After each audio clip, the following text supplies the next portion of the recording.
Let's see, I started raving when I was 17 before the summertime, so technically just about 4 years of raving. About 3 years ago. When I was 15 years old. I first started raving after I got out of high school. I was probably around 16, probably 1980. It started about 3.5 years ago, almost 4.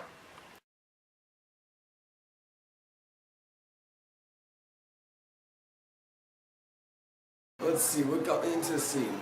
I was just really intrigued of, like, I see like pretty lights and things that intrigued me, and I was like, wow, you know, I just really want to extend my energy, and concerts never suit me, so. What did get me in the scene? I don't even know what got me in the scene. I just heard about EPR one night in the city, and I was like, what is this? And then, like, I went. My dad got me into it. He grew up listening to a lot of punk, so. Bands, actually. I started listening to REM when I was young, and then I got turned on to some other bands like the Replacements, and they played, you know, clubs. We had to sneak in and get in, and then from there, my younger brother, who's a musician, started listening to the same records I listened to, and then he kind of explored his own, and he found some other bands, and then found the Gilman scene, which was a, you know, punk rock community. Honestly, I first got into the scene because my coworker said that I should go to EDC, and I was just like, what the hell is EDC? And then he told me a lot about it, and I was just like, wow, it sounds like really awesome.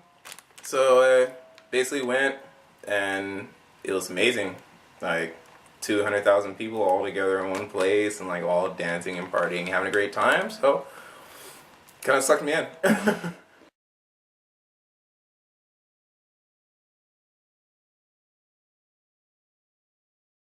Let's see, so for us ravers, we go around and we make candy, and we share this, and I made this myself.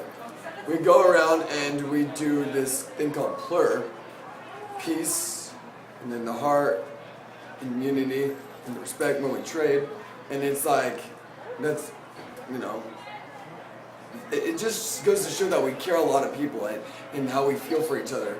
And it can be anyone. It can be a random person that you don't even know and never met. And you could have like a connection. It's amazing. So raving for the past like few years, it's quite amazing. And I like doing what I'm doing, you know? And getting all of this tonight, beautiful.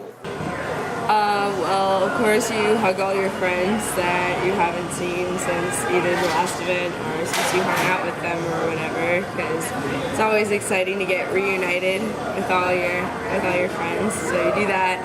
Always take pictures with people, and you can't trade candy if you made candy to trade, which is like trading pony bead bracelets or bracelets made out of anything really.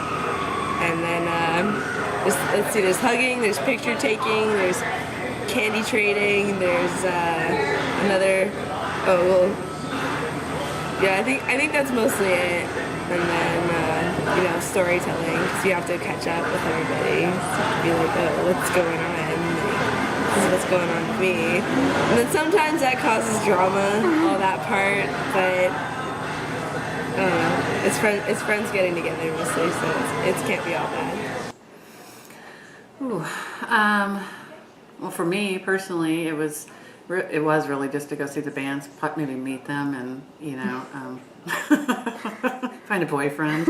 I think it was another way is to meet kind of like-minded people, and you know, create that community. Whether especially with the punk scene, there's so much the do-it-yourself mindset where suddenly there were, you know, people were writing and creating fanzines and living communities and creating kind of families away from their, you know, first family. Primarily candy, trading candy. For example, like bracelets and stuff like that. We spend our time at home before going to raves making little bracelets that we call candy with a K, K-N-D-I. Yeah. And then we trade them to other people, and they trade us one back, and it's kind of a memory of that event and that person that you guys share together, and never forget.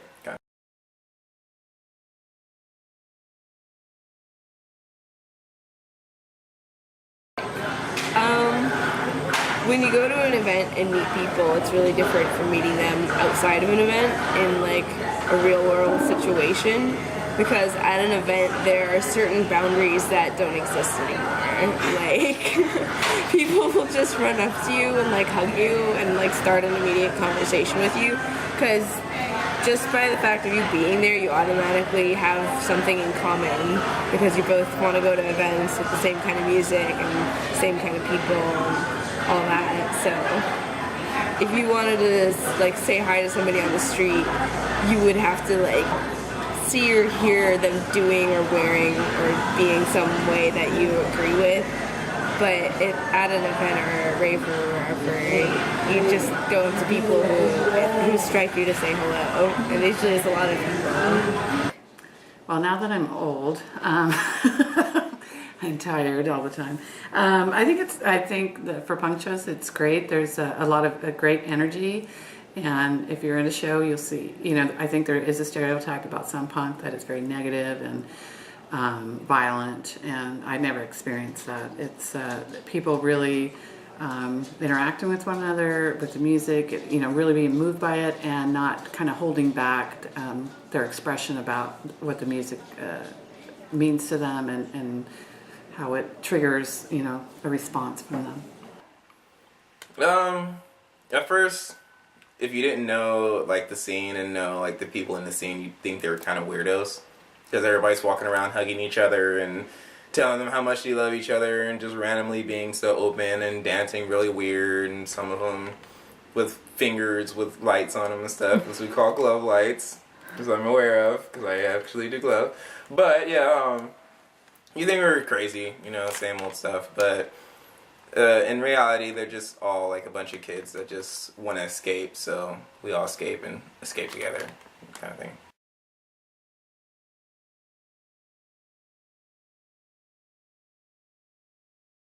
A lot of loud music and yelling and fights. I don't talk to too many people who've never gone to an event. I used to, but they typically believe that it's just like immoral and a waste of time and money, and that if you're out at events all night, you're not doing productive things with your life, and like possible scandalous drug use. But everyone has a different opinion of it. But in general, people who don't go to events either have never gone to it and don't really know what it's about, or they went once and it wasn't a good experience for them. So the responses vary from different people.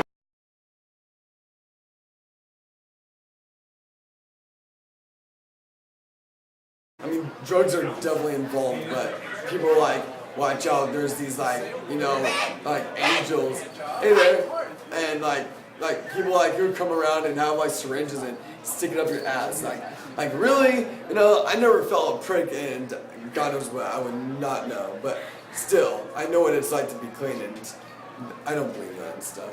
It's a myth. That every raver does drugs. I mean, like every time I say every time like people see me on Facebook or something like that, and they just like they kind of see like the media side of me, I guess. They're like, oh, you're a raver, like duh, like what? The last time you popped a pill, things like that. A lot of people think we're a bunch of straight edge, and we're not. There's still smoking and drinking and drugs going on, but I guess that's the main one. Stereotypes about ravers and rave scenes is that everyone's a slut and everyone is on drugs, and I think this is a stereotype that is put on raves a lot, but when you really think about it, everyone everywhere is on some sort of substance that is giving them a chemical reaction, whether it's like over-the-counter prescription medicines or like coffee or chocolate or whatever, and like everyone everywhere is going to try to like do the natural human thing and get with people, so it's not just at raves, it's just that people are more open and straightforward about it at raves than in any other place in society, just because there tends to be more openness and like unity and respect among people. So, you know, there's that difference. The fact that everybody at any rave event, all it is a big drug fest / orgy, which is completely untrue. I've seen some graunchy stuff go on at raves, but that's a very, very small portion of what actually goes on. You know, like, yeah, it's not all about a bunch of people that do drugs. Like, you know, our Plur Angels program, and we all go rave sober, and we help other people the entire time, and we promote sober raving. I mean, you can have fun without having to do drugs or drink or anything, so.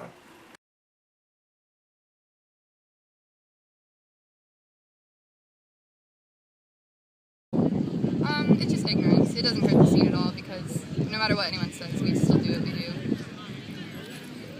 A lot of the stereotypes come from the media and from dishonest portrayals of like horrible things that happen in the scene. Like anytime there's someone that overdoses at a party, there's media coverage that's blown way out of proportion over it, and then they say scandalous things about other events where nothing bad ever happens, and they just spread all this terrible news to everybody.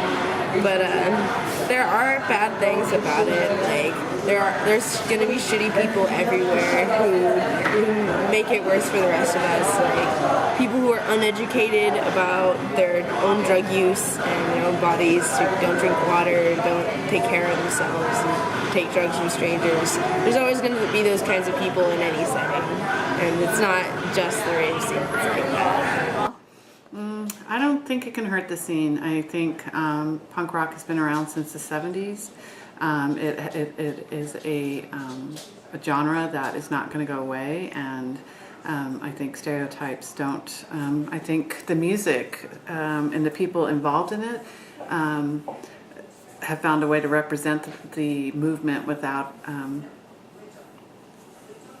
you know, I guess anybody can stand back and judge without knowing and without investigating what it really is, but I think the music will just go on and on. You know, kids are going to create garage bands forever, and some of the stereotypes, it's more so the people that fit the stereotypes. Like, so, for example, some of the people in the scene are all about just taking drugs and, you know, going out and being crazy and being ratchet and raunchy or whatever you want to call it. And those are the people that kind of feed into the stereotypes, and then they are, in turn, what gives other people the reason to view down on that scene, which is, it's a really big slap in the face, you know, for people that go there and just go there because they love music and love that vibe and aspect. But, I mean, it exists with any kind of culture, so.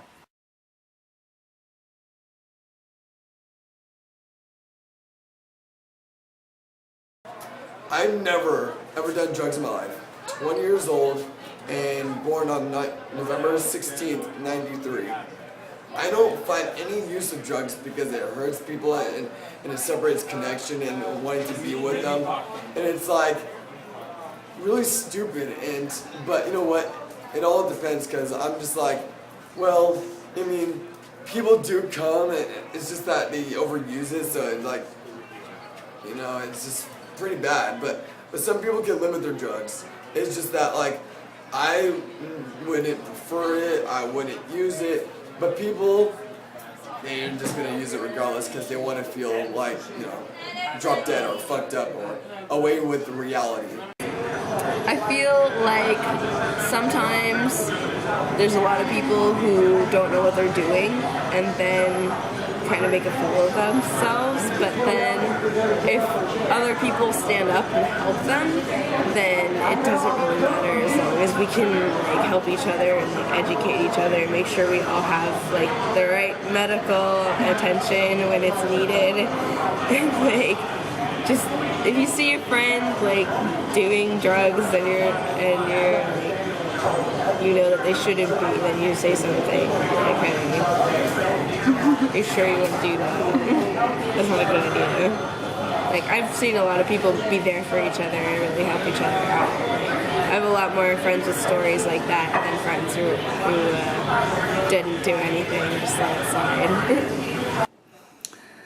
Well, I mean, when I was young and going to shows, you know, that was kind of part of what I did. It wasn't necessary, and you know, I mean, I guess I could just have a stand back approach about it because of my own experience with drugs and alcohol and problems. And you know, I'm a sober person now, but I can still go to shows and appreciate what's going on around me. And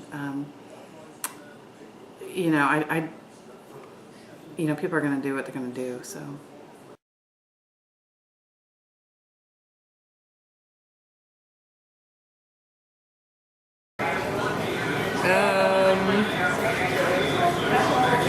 I don't know, because I don't try to think about too many negative assumptions about the scene.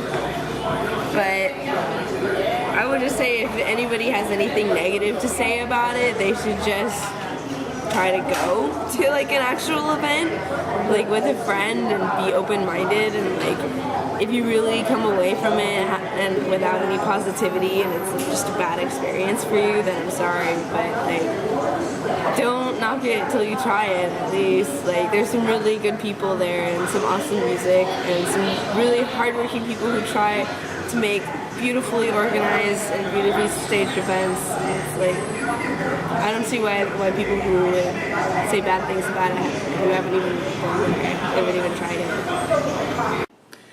I think there's a group of what I refer to as sort of gutter punks. They're kind of these homeless kids who sit on Telegraph Avenue begging for money.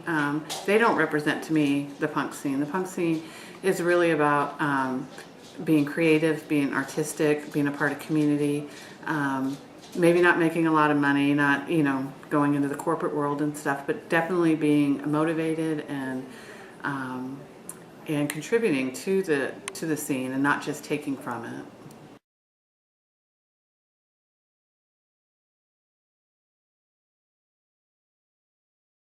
The people, you meet so many different people, and like I said, people are really friendly there, and I've left with more friends than I had. I guess just the people, you know, when you get around like-minded people who share the same interest in music, you can also find other interest in, you know, people who are writing, who are doing poetry or writing plays or films or novels. I mean, just everything you can find. People with a lot of different interests that's just not punk rock, you know, but it's very artistic and creative, so a lot comes out of it.